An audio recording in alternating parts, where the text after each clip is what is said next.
This is The Hypothesis, the show where industry experts debate and discuss growth marketing approaches, digital advertising tactics, measurement plans, as well as creative and growth strategies.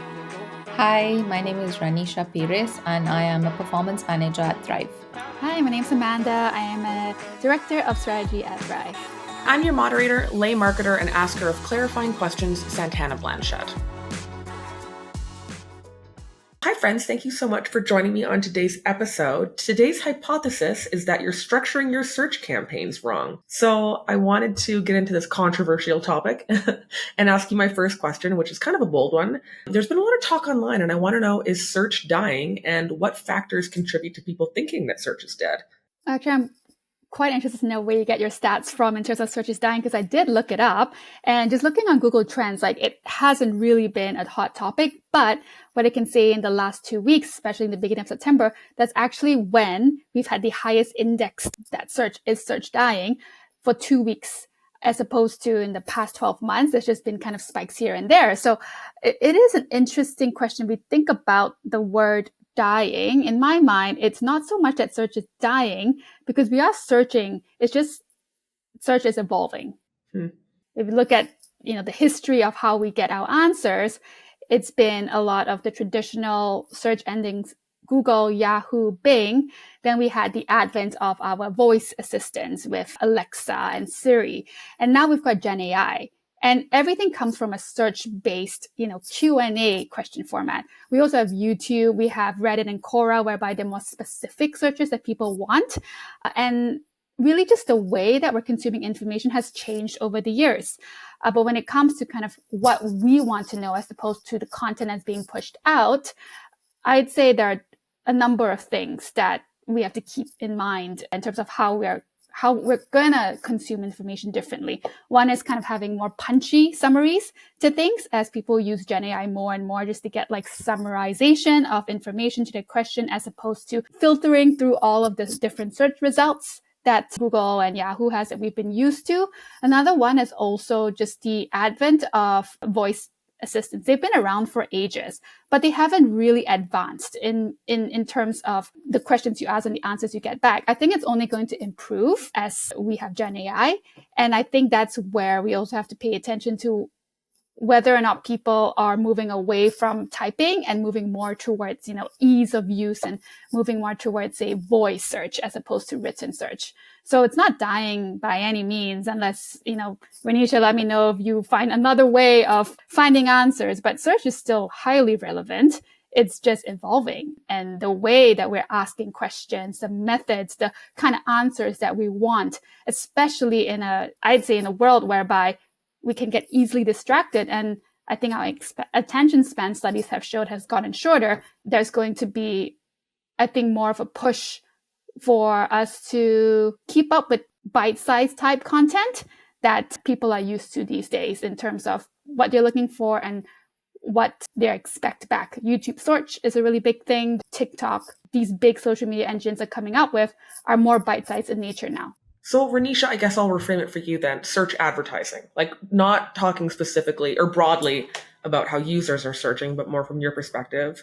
How do you feel about the idea that search might be dying? I think it's a lot to do with the quality of content that's been spit out on search engines as well. There's a lot of debate around the fact that organic content quality is dropping for two reasons. I think number one is 10-15 years ago, people didn't really understand the difference between paid and organic.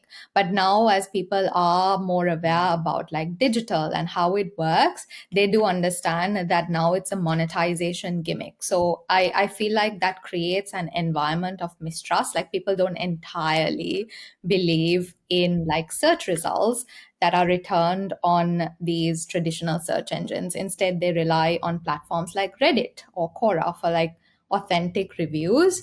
And I don't know if anyone has had the chance to read. There is a really good article that's called, I think it's called Men That Killed Google, which basically talks about how traditional search engines have made it harder for people to actually find relevant content.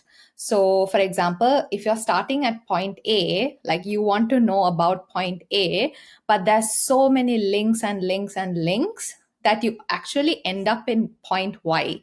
So you're not really getting the content that you're actually after. All of those things contribute to why people are sort of thinking that search is dying. I will also say that there's generational shifts as well. Like Gen Z, for example, probably don't use traditional search engines. Instead, they use vertical search engines like YouTube, for example, for tutorials and videos. And even TikTok is also a discovery platform, right?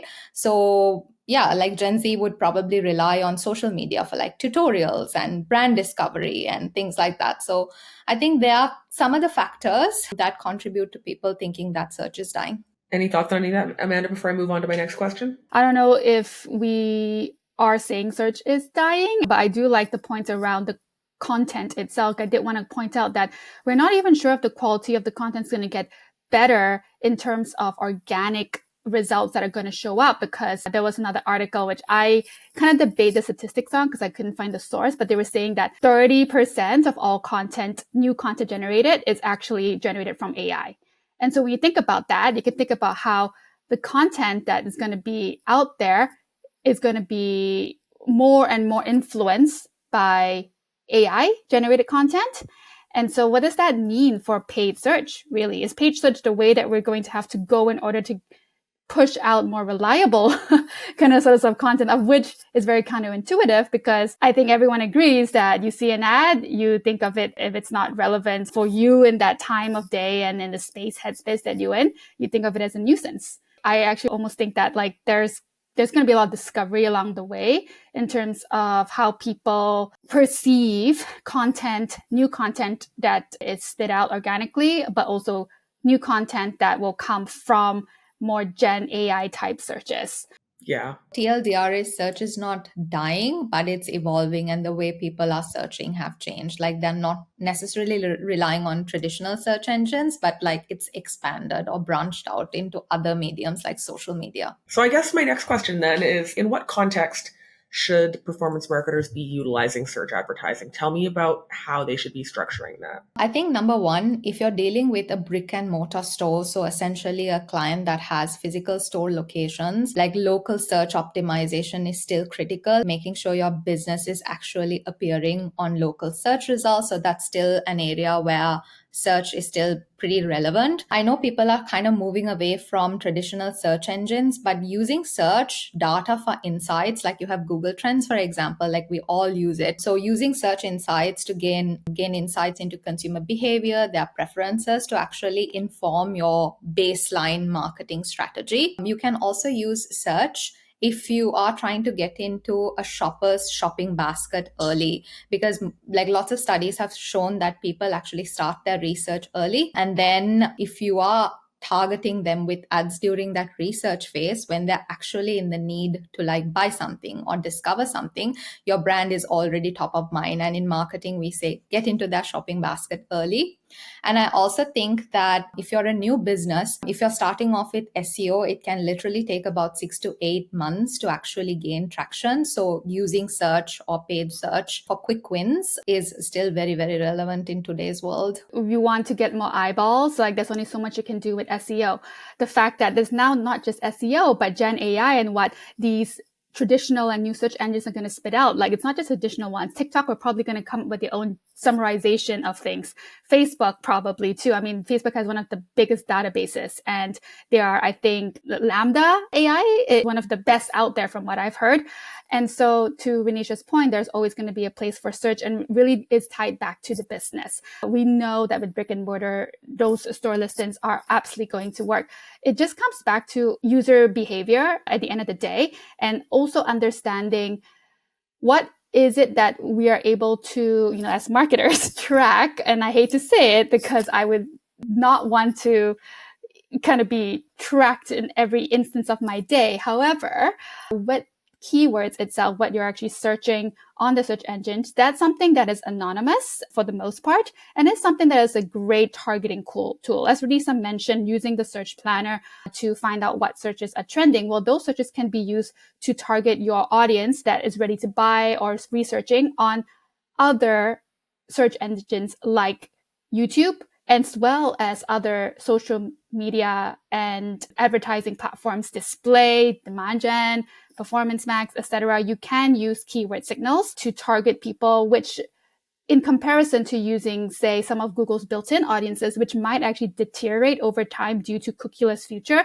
which, it's not happening, but will happen. They're also getting more privacy forward. That is something that would be, I think, government policy going forward as well and getting more strict over time.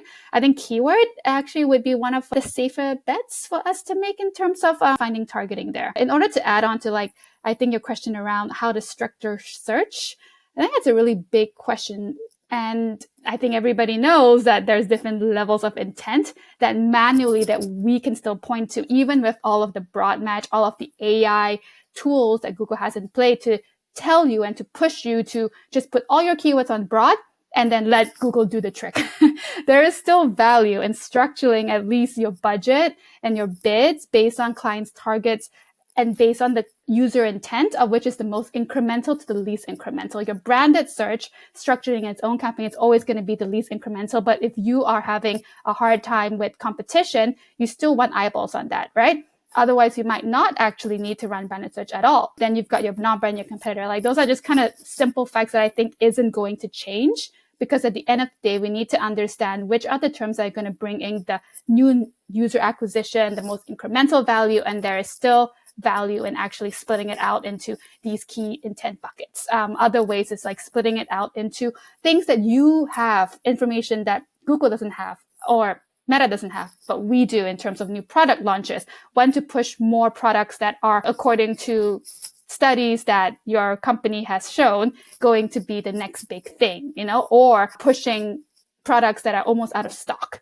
Those types of structuring, still based on business data, is going to be important for us as marketers to be strategic about the way that we're running search while still leveraging AI when possible to mine, to make sure that we are, not just talking about what we think the intent of the keyword is, but really what via all the signals Google has, the intent is there for user searching that keyword. I will also just add in, Santana, to your question about how we should structure search. I actually think of it in a very simple way. To this day, this has never failed me. And I know a lot of people within the company itself also uses this as a baseline. So I typically refer to the onion search model. It's very simple. Basically, it's like an onion. At the core of the onion, you have your branded terms. Then in the outer layer, you have your core terms. And then the third layer would be your product or your category terms, if it's an e-commerce business that's selling products. And then the outer layer to that would be generic terms or competitor terms. With the introduction of broad match, this has definitely evolved, because broad just blurs the line between each of these. But this is the simplest structure that I always default to when I have to audit an account or actually create a search campaign from scratch. And we usually also say that the more layers of the onion you peel, the more expensive it becomes. So branded is usually the cheapest, and then the outer layer, generic or competitor terms, they tend to be the more expensive ones. So that's usually how I would structure a search campaign. I love that onion analogy. That might be the only onion that I've ever wanted.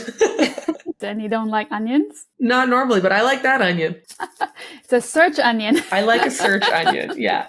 So then I guess to further that question, what inputs matter the most in search? I'd love to specifically know more about SKAGs, so SKAGs versus keyword themes. There are overarching elements, first of all, that matters, right? For example, budgets. Are you going with a 400K budget or are you going with a $1 million budget? Because that will essentially define the type of structure that you're going to create, and also the type of keywords and the depth of keywords that you're going after. And then you also have your KPIs and your goals. For example, if it's a client that is after a top of funnel strategy, then our campaigns, keywords, they're more centered around top of funnel. And then you have your core elements, which would be your keywords and your keyword themes. And then you have your ad copy. And then you also have things outside of the platform, for example, your landing page, your SEO content, your keyword depth, your user experience within the website. They are the ones that I feel would be super important for search or structuring search in general. In terms of SKAGs and keyword themes, SKAGs basically stands for single keyword ad groups. Basically, what we do with SKAGs is we as a business or as an agency, if you know that there is a particular search term or keyword that's really working for you, the intention is you pull them out into its own campaign, own budget, and you just basically allow it to thrive, no pun intended. But basically, you're allowing it to come out of a cluster and just thrive in its own environment. As opposed to keyword themes, you're basically clustering everything together in one campaign as separate ad groups or in one ad group, and you're just allowing the algorithm to figure out what's working the best for a particular target audience. So that's essentially the difference between the two. From my experience, I would say that between the two, SKAGs are great if you want more precision and control, although I would say that there's a lot of debate around with broad match coming into play, like are SKAGs even relevant now? I'm still a big fan of it personally, because I love to like retain control over certain elements when I'm running campaigns. And they also can be really expensive. Like SKAGs are usually in exact match, for example. So CPCs can be extremely expensive. And then keyword themes, you have lesser control, I suppose, in some sense, because you're clustering everything together, but you're able to hit a larger target audience with broader keyword themes. Amanda, I don't know if you have anything else to add to that. I do love that you kicked off or you ended with, you're still a fan of SKAGs, because so am I. And I think this question is something that we like to ask because it's so controversial when we say SKAGs versus MAGs or versus keyword themes. But a lot of our account structure do a bit of both. They don't choose one or select one over the other. There's been a lot of tests that we have run in the past to see which is the best strategy. And there's a ton of mixed results that come about it, because there are times whereby you have to think also proactively that business economics is going to change. You have to think about the fact that if we're in a growing state, we'd want to be mining more. And so broad match and keyword themes more important in that sense. But when it comes to being in a lean environment and needing to cut costs and be lean, really focusing on certain SKAGs can really help drive the heaviest efficiency, especially if they are the highest intent type keywords. They are usually more expensive, but that comes with higher conversion rates from it at times. And so there isn't really a versus type of conversation that we need to have, as opposed to sort of the use cases for both. And what we will say is like, this is an age-old question, and it's always going to be something that we will have as a question mark until we are able to find a world whereby every search term that we see coming through broad match actually provides a result, of which will never happen. Also because privacy, it's a really big thing. It's not just a hot topic, but it really is going to be something that I believe government's going to intervene, and advertising channels are going to have to be more strict on. So there's going to be search terms in our reports that are not going to show up anymore. That's actually something that came from an update from Search Engine Land, I believe. We're going to have less visibility into the search terms that can show up, especially from broad match. And so I do think that at times that there is relevancy in protecting a core group of keywords as SKAGs and having very, very, very custom copy to beat your competitors, to beat whatever Gen AI summary that's going to come up for the same terms that people are searching, and really stay ahead of the curve there with our personalized messaging that we need to use in order to convert people to pick us over the others. So I'd say the other piece to this is that we have not seen, this might change, obviously, with like, I am not a Google. I wish I was, but we have seen broad match to come up with very, very, very irrelevant search term for us on the lead gen front. The thing is, people who are lead gen, they act probably very differently. As a business professional, when are you ready to kind of research a software? When are you in work mode versus non-work mode, etc.? And so we have actually found SKAGs to work better than a very broad keyword themes on broad match for B2B lead gen businesses. You brought up something that I want to actually circle back to in my next question about copywriting. So how do you think that keyword structures impact ad copywriting? Like, if you have too broad of keyword targeting, you sacrifice some ad relevance. So in some cases that might be worth it. So I'm curious to know both of your takes on that. I just had this thought. I was like, they're really expanding the territorial waters with match types and keywords, but nothing much has changed from an ad personalization level, except that it's kind of your oyster. You're able to use dynamic keyword insertion if you want to personalize your ad copy. But apart from responsive search ads, I don't think anything has come up, in my mind at least. Renisha, let me know what I've missed, in terms of being able to personalize ads in the context of broad match and keyword themes. That is one of the roadblocks, I'd say. Like, I would love for Google to figure out sort of a few kind of like ad formats that we can use to have more personalization and more options available to us when we're running broad match. Because one thing is the tools that we have available to us for personalization, like dynamic keyword insertion, it goes against a lot of brand safety and a lot of brand, suitability. Like, someone searches a random search term that doesn't make sense and it's added into your ads, you wouldn't want that. So I think copywriting is something that we've been trying to figure out as well on our end. And the thing is, we don't have a lot to work with, in my mind, on Google when it comes to search ads. There's a limit of 3 ads per ad group. It's a lot of like, have as many headlines as you want and then get Google to optimize. Don't pin your headlines is another kind of best practice of Google's, et cetera, et cetera.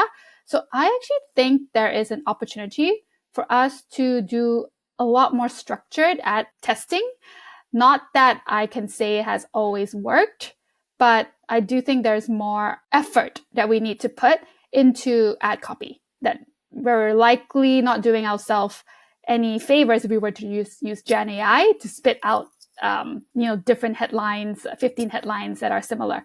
Done that before, and it hasn't really provided me with kind of unique headlines. And to just kind of summarize that before, if you're just going to test minor variations in the headlines and the descriptions of your RSAs, you're not going to really see much impact. So I do think there is kind of lack of effort in the tools that Google is outputting to let us test more kind of different variations and to actually provide us more insights into what combinations of ad variations are performing better versus worse. I would say it's not something that I'm currently super happy with. That makes sense. Totally. Renisha, do you have like a different perspective on that or anything that you want to? I think from a structural perspective, although majority of the accounts, at least from the e-com division, although they've moved into broad match, we still do believe in theming. Like most of the campaigns, if you look at it, they are themed by ad groups. Like, for example, products will be in their own campaign, and then it's further segmented into A, B, and C based off of themes. And then we are still also going with custom copy per ad group per theme, although we don't really know what sort of an impact that's creating in the larger environment just because it's broad match, right? So I think Google has been really cheeky. If you noticed, they introduced RSAs with the 15 headlines and 4 descriptions even before they made broad match mandatory across like majority of the accounts. I think they knew that broad match will be coming into play at some point. So they gave us the option of playing with a lot of headlines and descriptions. So one of the strategies that I adopt with some of my clients is we usually try to A/B test like one copy that's like highly relevant to that particular theme in the ad group, and then a second variation that's a little bit more generic because, as you know, broad match can target a broad audience. So we try to A/B test that. But again, as Amanda said, like it's a very blurred line to actually understand like what's working, what's not working within that broad match environment. So I still think that keyword themes, relevant ad copy for that keyword theme, it's still existing within the current scenario. Yeah, we just need to figure out what's the best way to sort of test the validity of it. What we'll say is one of the biggest levers, because you had mentioned what are the factors or the inputs that go into a good versus a bad ad, right? I mean, you have quality score. You've got ad quality score, which is just a combination of how relevant Google thinks your ad is compared to the other ads in the auction. And then you've got 3 specific factors speaking to the acquirer of any digital marketer out there, but you've got expected click-through rate, you've got your ad relevance, and you've got your landing page experience. And those 3 elements is what Google has always pointed out as the 3 main levers to pull if our bids are getting too high and our CPCs are climbing.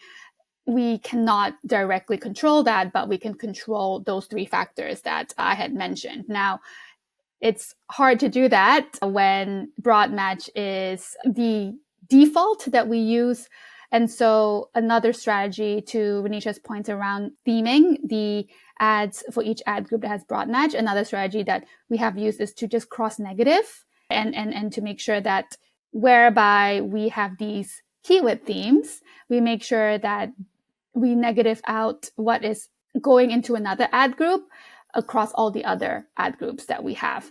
And that's a way that we can ensure that we're building that level of personalization from keyword search term to ad, which would hopefully increase our quality score. Now, that said, I think whereby we're a bit strapped is Google isn't coming up with these visibility tools for us to really understand what is actually working. And they're actually restricting the kind of search terms that we can also see. So I'd say what us marketers want is not always what is happening. And I think the last thing I would point out is that like sometimes all it takes is just like testing it out, not seeing it works, and then making a bit more of a fuss. Like with Performance Max, we had no visibility. After making a fuss with like needing to negate branded terms, needing to have more visibility, after a year, Google has now come up with more visibility features for Performance Max because of what marketers have wanted, because it is something that we've tested and it hasn't been as conducive to performance. Have things go in a black box and not know what's happening. And it sometimes works, but when it doesn't work, that's when you have that problem of like, why did it not work? Talking about transparency, that's something that we definitely need to chat about here, right? Like transparency seems to be going away with automation. So what can and should we still automate with search campaigns? And are there any situations when automated bidding is not ideal? Renisha, I want to start with you. Number one is pretty obvious. It is if, for example, a campaign doesn't have enough conversions, there isn't enough conversion sufficiency. So rule of thumb is if a campaign doesn't have at least 30 conversions in the last 30 to 45 days, we usually do not recommend that campaign to go on automated bidding. The second scenario is also if the budget is too small. I cannot tell you the number of times I've audited accounts and seen a campaign on target CPA where the target CPA is $80 and the budget is $25. And I've had to point out and be like, this is not going to work for you at all.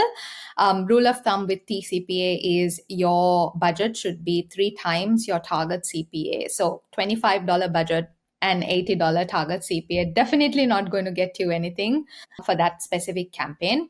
I would also say that for highly seasonal or rapidly changing markets like travel, for example, or tech, automated bidding might not be ideal. And also if you're going into very niche markets, like in the past, I used to work with a client that used to sell bamboo bedding. And there's like a specific segment of people that actually looks for bamboo bedding. And they are usually women who suffer from like menopause and hot flashes. So that's a niche. So if you're in a niche, not many people are searching. The keyword search volume is not too high. So in that instance, it might not be the best idea for you to actually go with automated bidding, right? Again, also, if you need more control over campaigns, again, I don't think automation is ideal. Like, for example, let's say a client has 3 product categories, A, B, and C, and you're clustering them into one campaign separated by ad groups. By default, if you put it on automated bidding, the algorithm will, let's say A and B are the product categories that are mostly searched for and C is relatively new. The algorithm will transfer more budget to product categories A and B, but the client might come and tell you like, hey, we need to push C a little bit more. So like clustering it together and then putting it on automation may not help because the algorithm is trying to go after what can actually get you more conversions, right? And also, I think from experience, any campaigns or any clients introducing totally new products or services into the industry, for those type of products or services also, I don't feel automation really works because no one really actually knows about that product or service. So you have to go down the path of more brand awareness, building that brand demand before, or category demand even, before you can actually start to put that campaign into automation. In terms of what can be automated with search, I think bidding strategies would be the obvious one. Like if, for example, you have a very healthy account, it's a conversion driving account, especially in the e-commerce space, I feel like we use automation or automated bidding quite a bit because it has that history and that learning. And then honestly, I think the other part that you can automate would be the reporting. Like in today's day and age, I feel like it makes no sense to pull manual reports. I don't think any of us do that anymore. It's very rare. So really, when you think about automating stuff within search, I would say it's mostly reporting and then the bidding. RSAs, people would argue and say that that's also some sort of automation because you're feeding headlines and descriptions and then letting the algorithm figure out what the best combination is. But that's up for debate. So I think they're the ones that I would look at automating with search. I think automation is going to be part of our lives. And personally, I like to automate my own work because it allows me to learn about other things that I haven't learned about yet or dived into more. And so I completely agree with the things that we should automate because it's going to help our lives a lot. Reporting, number one. Having that automated allows us to do the critical thinking part of things and not be tied down with sifting through data, importing, exporting, cleaning. And I think we need to understand and ask more questions about, be curious about, is how these automated tools on Google work in its kind of foundational sense and how it has changed, which is a really hard question to answer because AI and its models is something that I think a lot of people cannot fathom in terms of its inner workings. But one thing that I have thought about is what are bits and pieces of information that the algorithm doesn't have access to that we can try and automate more. For example, if you know that there are going to be certain regions that you're going to be doing more brand marketing into, and it's going to help build and fuel your funnel more. Maybe you do location bid adjustments and have that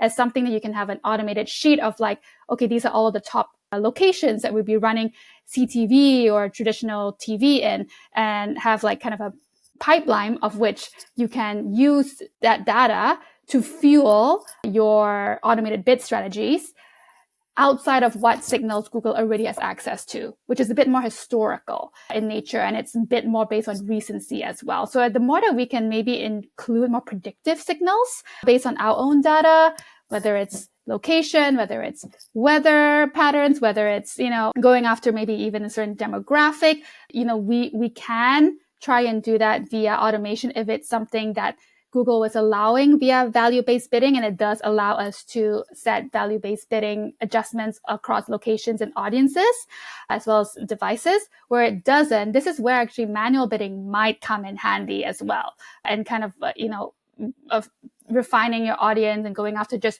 who you need to double down to in order to converge and kind of using more controlled strategies there. I think I would like to prove out when automation does work, because at the end of the day, we only know what we know. We know what we don't know. And we also don't know what we don't know. And I think there's a lot of things that we don't know what we don't know that we need to leverage AI on. And that kind of takes a lot of the legwork out in terms of the way that we work. It's going to become a lot more strategic in nature.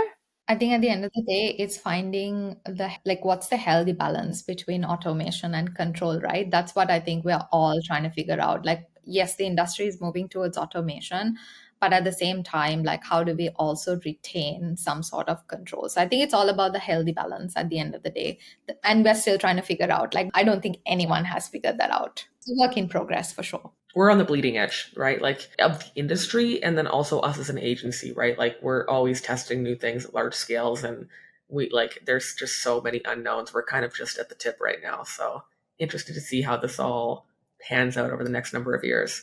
This is something that I love talking about, but I don't know if anyone has watched Mad Men recently because it has come back on Netflix.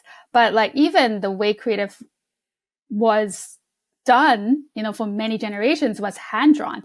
And then you had the very, very important innovation of the Xerox copy machine that kind of revolutionized essentially media distribution and creative speed of which you could create creatives. I think going from papyrus to hand-drawn to block printing to copy machines to, now it's like, how are we able to keep ourselves updated with the tools that we do not make but are out there? And we need to be able to understand how they work and test them out as much as possible. We have to. Honestly, like as marketers, the only thing that's constant is change. And so we have to just all keep staying ahead of it because it, even in the span of our careers, we've seen so much change and we're not even like seasoned vets yet. Well, thank you so much for joining me to have this great conversation about search and AI and the future of it. This has been The Hypothesis. Thank you so much for tuning in. For show notes or to get in touch, find us at thehypothesisshow.com or at Thrive Digital, both linked for you in our description box. And if you liked today's episode, we'd love if you'd rate and review wherever you're listening or watching. Thanks.